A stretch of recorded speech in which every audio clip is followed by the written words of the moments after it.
through from the Grand Prix special, and the top 15 from there went through to the freestyle. Now we have a half pass, extended trot I should say. Problem with going first is you can always have as a judge, can always have a good look at the line that they've ridden and see whether they've done a wobble or a straight line, or if they've gone from marker to marker. And it's very interesting, and I'm sure Cam, as he's called, will do a great job in this test. Not that we get the chance as riders to ride this too often. We go half pass here across to S, and then passage from CMR.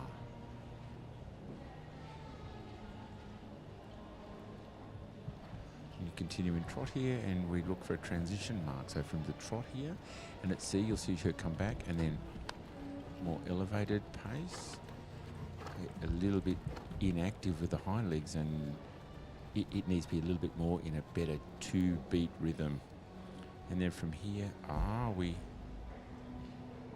go extended trot. This isn't the same test that was ridden at the Olympics. Now we come back into passage again, so there's a lot of extended trot and passage.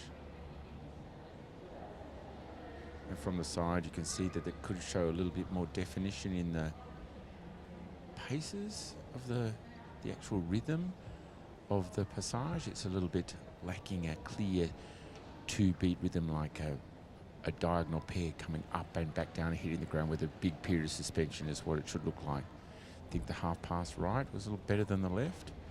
Shows an indication of the flexion to the right. And now again into passage here at C. And it's looking a little bit better here. So a little bit better mark now. Warming into a little bit more. Still, compared to how I know this horse could do, not that the judges compare, but he can do more engaged and more uphill passage than this.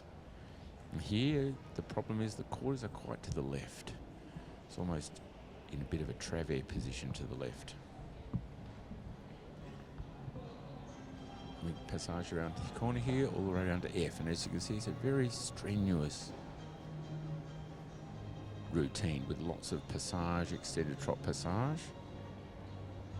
And now from F to S, we make extended walk where the horse will lower and stretch and reach more towards the bridle. I'm sure Nadia's mother's at home in Victoria watching on TV. Carol, welcome, and you should be here. The weather's just beautiful, no wind, about 20 degrees, absolutely glorious. So back to collected walk, and you see the shortening of the stride and the shortening of the frame, still in a very good rhythm with the hind leg to the front leg.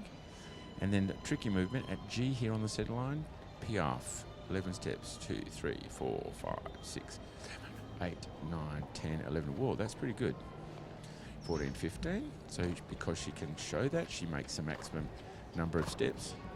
When I count to 11, I like to get out of there. But she can stay in for the whole 15, so that's absolutely super. Transition mark and then passage again. We come back here. Back into Piaffe. Should be on the centre line. It's a little early. If, to be strictly speaking, the rider's body should be over the centre line where she is now, and it shouldn't creep forward too far. And that's a little bit what you pay, the price you pay for trying to get a really big mark by making it active on the spot. A little bit too much engagement, a little bit stalling in the rhythm, and a movement like that. Now you finish with the Serpentarian passage and a transition to canter from passage. And what's really nice is that the transition at X was very straight towards B, and it looked like she had lots of time.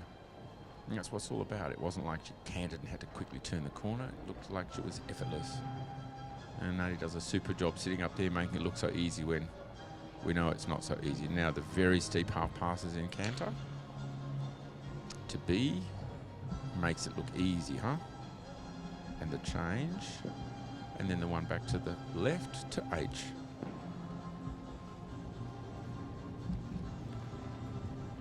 I'll get it over and done with early and tell you to watch these horses' changes. The sequence changes are just spectacular. I often manage to jinx Nadia along the way into making mistakes. So now the 2s. Look for the straightness, look for the rhythm, look for the equality of the jump from, I told you, I always manage to mess up one of Nadia's 8s and 9s, so I won't mention a thing about the 1s, but you have a look for yourself. The changes, the quality of the 2s were beautiful, but with a little mistake, it's so costly. It just seems a little unfair.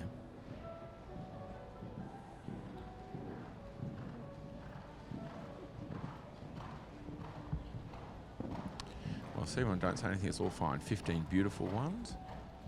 So expressive and off the ground, and the thing is that you don't see him slow down nor get faster in the changes. They all mirror one another.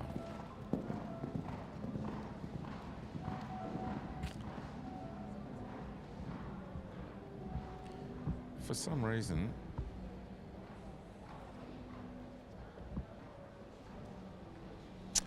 we now should do the pirouette to the left, and then we've got another 9 one-time changes. So this bit of the tour certainly is really in Campion's favour. He does beautifully straight changes. I shouldn't say that, should I really, Carol? But never mind. 3, 4, 5, 6, 7, 8, and 9. Spot on. He makes it a little rounder, keeps the shoulders up, sits almost like halt, and then turns. Absolutely spot on. Beautiful beginning. Very small, super, super pirouette. And then the way she finishes, it comes out straight for one stride, just shows the depth of her knowledge and experience about how to ride these movements, so that you finish them really well, so the judges really see the balance and the collection at the end of every movement. It's all very well to start well, but you've got to do it well in the middle, and you've got to finish with great balance and a feeling it's easy. So as Nadia went through the test, the horse got better and better, developed more and more spring and cadence in the trot. And now the passage, which, yeah, for Cam is a little bit lacking energy, and the Piaffe a little bit the same, but it's been a big 3 days. He's not 9 years old anymore, and super job. Better passage, and the halt all the way down here, dead square. I'm sure she'll be really pleased. No mistakes. A little mistake in the 2s. It was my fault.